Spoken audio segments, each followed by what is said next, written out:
Congresswoman Bustos. All right, thank you, Madam Chair. Mr. Secretary, it's good to see you. You were kind enough to come with the First Lady to Sauk Valley Community College, which serves the congressional district that I represent in the northern part of the state of Illinois. So thank you for that. I know you're on the road a lot and you have a lot of conversations. I had brought up to you at the time, we had a short discussion about teacher shortages, and that's what I'd like to talk with you about this morning. In the budget request, I was really, really happy to see that President Biden requested an increase in 400 teach grants awarded. So these students will receive $4,000 if they commit to teaching a high need subject in a high poverty school for 4 years. So really happy to see that. And we talked about this in your visit about teacher shortages continuing to be a major problem. I know this is affecting a lot of states all over our country. It is a big problem in the state of Illinois. And the Illinois State Board of Education says that Illinois school districts have about 4,100 unfilled positions right now. And that includes teachers, paraprofessionals, and other licensed staff. So Secretary Cardona, what I'd like to ask you is, what impact will the president's budget request have on teacher shortages, such as programs like the Teach Grant and through investments like the Teacher Quality Partnership Grant Program? I would love for you to address that if you could, please. Thank you very much. Great to see you again. There's a $350 million in the budget to propose to support recruitment and retention efforts.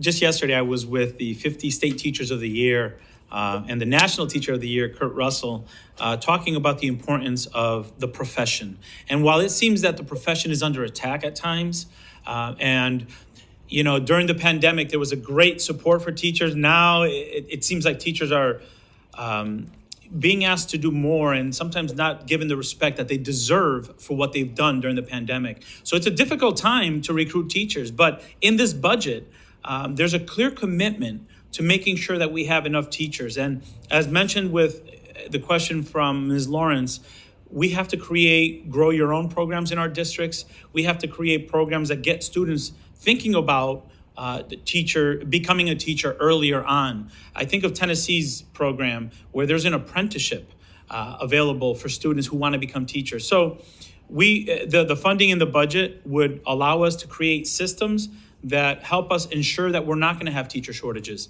I made reference earlier to January when, because of quarantining, we didn't have enough teachers. We didn't have enough substitutes. That's unacceptable. Our students deserve better. This funding will allow us to create systems to make sure that we have pipeline programs for our teachers and programs that are embedded in our high schools that connect to our colleges to ensure that we have enough teachers moving forward, especially in those hard-to-fill areas like special education, bilingual education. We have to be proactive about this because it's unacceptable for students not to have highly qualified, prepared teachers in front of their classrooms. And this plays into it, kind of part two of this in a sense, teacher salaries. Obviously, that's part of retaining teachers. It's part of attracting people to the profession. And as you know, it's the salaries are too low across the country in many, especially in low-income districts. And in my home state of Illinois, we're working really hard to address this. But obviously, I think there's more that we can do even at the federal level to retain and to attract people to the profession. Last year, I introduced something that we call the Retaining Educators Take Added Investments Now Act. We always like to come up with these acronyms. It's called the Retain Act. And along with other professions, the legislation, the Retain Act, it provides fully refundable tax credits for teachers in Title I schools. So the credit starts at $5,800 and then ramps up to $11,600 over the years to help retain staff.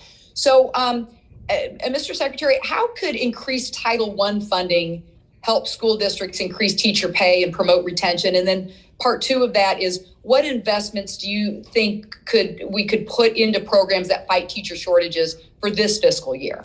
Thank you for that, and I appreciate the efforts that you're taking to help address this issue. Imagine the headlines if we didn't have the American Rescue Plan funds to help incentivize teachers staying in the profession. We would be talking about schools being closed much more. So thank you for the support of the American Rescue Plan. I was talking to a principal yesterday who was telling me that in her state, the starting salary for teachers is in the 20,000s. That's unacceptable. That's unacceptable. So we need to do more. Pay does matter, working conditions matter, and teacher voice matters. And to answer your question about Title I gives us the opportunity to ensure that there are enough reading specialists, that professional development is available to help these teachers become highly skilled in addressing achievement disparities that exist, and ensure that teachers have a competitive salary in urban districts or high poverty districts compared to their suburban counterparts. That's what Title I does. All right, thank you so much, Mr. Secretary. My time is out, and I will yield back to our chairwoman. Thank you. Congressman Hart.